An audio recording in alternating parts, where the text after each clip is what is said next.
नमः शिवाय। हर हर महादेव। सावन महीना आप सभी भक्तगणों के लिए बहुत बहुत फलदायी हो। आप सभी पर भगवान भोलेनाथ और माता पार्वती की असीम कृपा बनी रहे। आज श्रावण मास में महात्म कथा का श्रवण करेंगे और आज 15वां अध्याय करेंगे। इसके पहले के अध्याय अगर आप नहीं सुन पाए हैं तो आप मेरे चैनल पर जाकर सुन सकते हैं। श्रावण माह में चारों तरफ देखिए तो हर हर महादेव गूंजता रह रहा है। कई लोग इस महीने में कांवड़ यात्रा करने में लगे हैं, कई लोग व्रत और पूजन करने में लगे हैं। श्रावण महीना ये पूरी तरह से भगवान भोलेनाथ को समर्पित है और भक्त अपने मनोवांछित फलों की प्राप्ति करते हैं। तो चलिए आज के वीडियो का हम प्रारंभ करते हैं। और प्रारंभ करने से पहले भक्तगण आप सभी से अनुरोध है कि आप जब कथा सुने तो पूरी कथा सुने और प्रेम से हृदय से भगवान भोलेनाथ को मन में धारण करके कमेंट बॉक्स में हर हर महादेव जरूर लिखें। तो चलिए आज की कथा का प्रारंभ करती हूँ।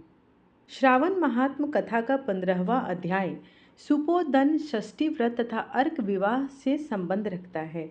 संत कुमार बोले, हे देवेश, मैंने नागों का यह आश्चर्यजनक पंचमी व्रत सुन लिया। अब मैं आप बताएं कि षष्ठी तिथि में कौन सा व्रत किया जाता है, उसकी क्या विधि है। ईश्वर बोले, हे विपेंद्र, श्रावण मास के शुक्ल पक्ष में षष्ठी तिथि को महामृत्यु का नाश करने वाले सुपोदन नामक शुभ व्रत को करना चाहिए। शिवालय में अथवा घर में ही प्रयत्न पूर्वक भगवान शिव का पूजन करके सुपोदान का नैवेद्य उन्हें विधि पूर्वक अर्पण करना चाहिए। इस व्रत के साधन में आम्र का लवण मिलाकर शाक और अनेक पदार्थों के नैवेद्य अर्पित करें। साथ ही ब्राह्मण को वायन भी प्रदान करें। जो इस विधि से व्रत करता है उसे अनंत पुण्य का फल प्राप्त होता है। प्राचीन समय में रोहित नाम का एक राजा था। काफी समय बीतने के बाद भी उसे पुत्र रत्न की प्राप्ति नहीं हुई। तब पुत्र की अभिलाषा में उस राजा ने अत्यंत कठोर तप किया। ब्रह्मा जी ने राजा से कहा, तुम्हारे प्रारब्ध में पुत्र नहीं है, तब भी तुम पुत्र की लालसा में हो। यह राजा अपनी तपस्या जरा सा भी विचलित नहीं हो रहा। इसके बाद राजा तपस्या करते करते संकटग्रस्त हो गए। तब ब्रह्मा जी पुनः प्रकट हुए और कहने लगे, मैंने आपको पुत्र का वर तो दे दिया है, लेकिन आपका यह पुत्र अल्पायु होगा। तब राजा तथा उनकी पत्नी ने विचार किया कि इससे रानी का बांझपन तो दूर हो जाएगा, संतानहीनता की निंदा नहीं होती है। कुछ समय बीत जाने के बाद ब्रह्मा जी के वरदान से उन्हें पुत्र की प्राप्ति हो गई। राजा ने विधि पूर्वक उसके जात कर्म आदि सभी संस्कार किए। दक्षिणा नाम वाली उस रानी व राजा ने अपने पुत्र का नाम शिवदत्त रखा। उचित समय आने पर भयभीत चित्त वाले राजा ने पुत्र का यज्ञोपवीत संस्कार किया, किंतु राजा ने उसकी मृत्यु के भय से उसका विवाह नहीं किया। तदंतर 16वें साल में उनका पुत्र शिवदत्त मृत्यु को प्राप्त हो गया। तब ब्रह्मचारी की मृत्यु का स्मरण करते हुए राजा को बहुत चिंता होने लगी। जिन लोगों के कुल में कोई ब्रह्मचारी मर जाए तब उनका कुल खत्म हो जाता है और वह ब्रह्मचारी भी दुर्गति में पड़ जाता है। संत कुमार बोले, हे देव, हे जगन्नाथ, इसके दोष निवारण का उपाय क्या है या नहीं है? यदि उपाय है तो अभी बताएं, जिससे दोष की शांति हो सके।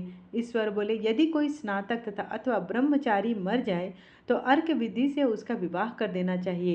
इसके बाद उन दोनों ब्रह्मचारी तथा आग को परस्पर संयुक्त कर देना चाहिए। अब अर्क विवाह की विधि कहते हैं, वो सुनो।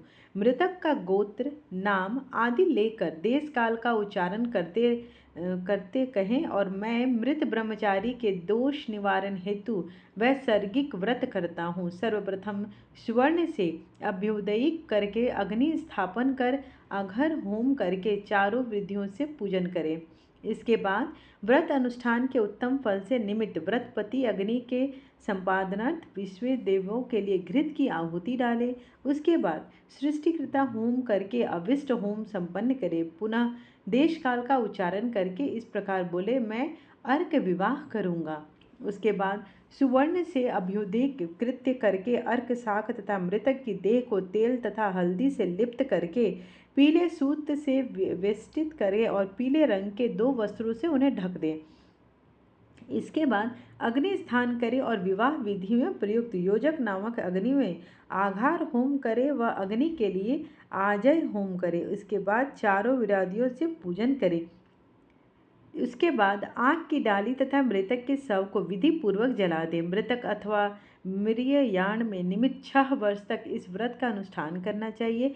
इस अवसर पर 30 ब्रह्मचारियों को नवीन कौपीन वस्त्र प्रदान करना चाहिए और हस्त प्रमाण अथवा कान तक लंबाई वाले दंड तथा कृष्ण मृग चर्म भी प्रदान करने चाहिए।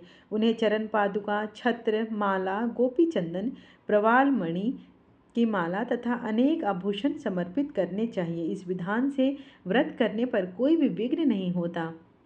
ईश्वर बोले, ब्राह्मणों से यह सुनकर राजा के मन में विचार किया कि वह अर्क विवाह तो मुझे गौण प्रतीत होता है, मुख्य नहीं, क्योंकि कोई भी व्यक्ति मरे हुए को अपनी कन्या नहीं देता है। मैं राजा हूँ, अतः मैं उस व्यक्ति को अनेक रत्न तथा धन दूंगा जो कोई भी इसकी वधू के रूप में अपनी कन्या प्रदान करेगा। उस नगर में एक ब्राह्मण था। उस समय वह किसी दूसरे नगर गया हुआ था। उसकी एक सुंदर पुत्री थी। उसकी माता की मृत्यु पहले ही हो चुकी थी।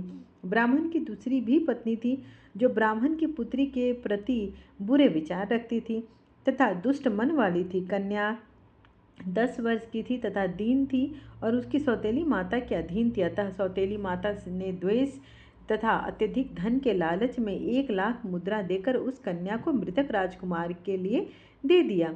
कन्या को लेकर राजा ने के लोग नदी के तट पर शमशान भूमि में राजकुमार के पास ले गए और शव के साथ उसका विवाह कर दिया। इसके बाद विधान पूर्वक शव के साथ कन्या का योग करके जब वे जलाने की तैयारी करने लगे तब उस कन्या ने पूछा, हे सज्जनों, आप लोग यह क्या कर रहे हैं? तब वे सभी दुखित मन से कहने लगे कि हम लोग तुम्हारे इस पति को जला रहे हैं। इस पर भयभीत होकर बाल स्वभाव के कारण रोती हुई उस कन्या ने कहा, आप लोग मेरे पति को क्यों जला रहे हैं? मैं जलाने नहीं दूंगी। आप लोग सभी यहाँ से चले जाइए, मैं अकेले ही यहाँ बैठूंगी। जब ये उठेंगे तब मैं अपने पति देव के साथ चली जाऊंगी। उसका हठ देखकर और दया के कारण दिन चित वाले कुछ भाग्य विधि वृद्धजन कहने लगे, अहो होनहार भी क्या होता है, इसे कोई भी नहीं जान सकता। दीनों की रक्षा करने वाले तथा कृपालु भगवान न जाने क्या करेंगे। सौत की पुत्री का भाव रखने के कारण सौतेली माता ने इस कन्या को बेचा है। अतः संभव है कि भगवान इसके रक्षक हो जाएंगे। अतः हम लोग इस कन्या को इस शव के साथ नहीं जला सकते हैं। वह बालिका भय के मारे केवल मात्र शिव भगवान तथा पार्वती का स्मरण करती रही। उस कन्या के स्मरण करने से सब कुछ जानने वाले तथा दया से पूर्ण हृदय वाले भगवान शिव पार्वती शीघ्र ही वहां आ गए। नंदी पर विराजमान उन तेज निधान शिव पार्वती को देखकर उन देवों का न जानते हुए भी उस कन्या ने पृथ्वी पर दंड की भांति पड़कर प्रणाम किया। तब उसे आश्वासन प्राप्त हुआ कि पति से तुम्हारे मिलन का समय आ गया है। तब कन्या ने कहा कि मेरे पति अब जीवित नहीं होंगे। उसके बाल स्वभाव से प्रसन्न तथा दया की परिपूर्ण शिव पार्वती ने कहा कि तुम्हारी माता ने सुपोदन नामक व्रत किया था। उस व्रत का फल संकल्प करके तुम अपने पति को प्रदान करो। तुम कहो कि मेरी माता के द्वारा जो सुपोदन नामक व्रत किया गया है उसके प्रभाव से मेरे पति जीवित हो जाएं। तब कन्या ने वैसा ही किया और उसके परिणाम स्वरूप शिवदत्त जीवित होकर उठ खड़ा हुआ। उस कन्या को व्रत का उपदेश देकर शिव तथा पार्वती अंतर ध्यान हो गए। उसके बाद शिवदत्त ने उस कन्या से पूछा, तुम कौन हो और मैं यहाँ कैसे आया हूँ? तब उस कन्या ने उसे वृतांत सुनाया और रात हो गई। प्रातः होने पर नदी के तट पर गए लोगों ने राजा को वापस आकर कहा कि हे राजन, आपका पुत्र व पुत्र वधू नदी के तट पर स्थित हैं। विश्वस्त लोगों से यह बात सुनकर राजा बहुत खुश हुआ। वह हर्ष में भेरी बजवाते हुए नदी के तट पर गया। सभी लोग प्रसन्न होकर राजा की प्रशंसा करने लगे।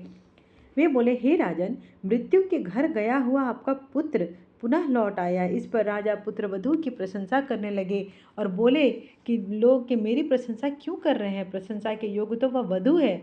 मैं तो भाग्यहीन तथा अधम हूँ। धन्य और सौभाग्यशालिनी तो यह पुत्र वधू है, क्योंकि इसी के पुण्य प्रभाव से मेरा पुत्र जीवित हुआ है।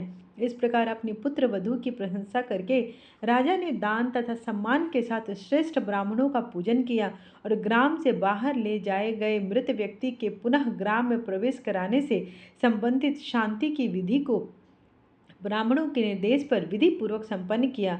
हे वत्स, इस प्रकार मैंने आपसे यह सुपोदन नामक व्रत कहा, इसे 5 वर्ष तक करने के अनंतर उद्यापन भी करना चाहिए। पार्वती तथा शिव की प्रतिमा का प्रतिदिन पूजन करना चाहिए और सुबह आम के पल्लवों के साथ चरु का होम करना चाहिए। साथ ही नैवेद्य तथा वायन अर्पित करना चाहिए। मनुष्य यदि व्रत की बताई गई इस विधि के अनुसार आचरण करे तो वह दीर्घजीवी पुत्र प्राप्त करके मृत्यु के बाद शिवलोक जाता है। इस प्रकार श्री स्कंद पुराण के अंतर्गत श्रावण महात्म कथा का 15वां अध्याय, जो कि सुपोदन षष्ठी व्रत कथन था, वो अब समाप्त हुआ।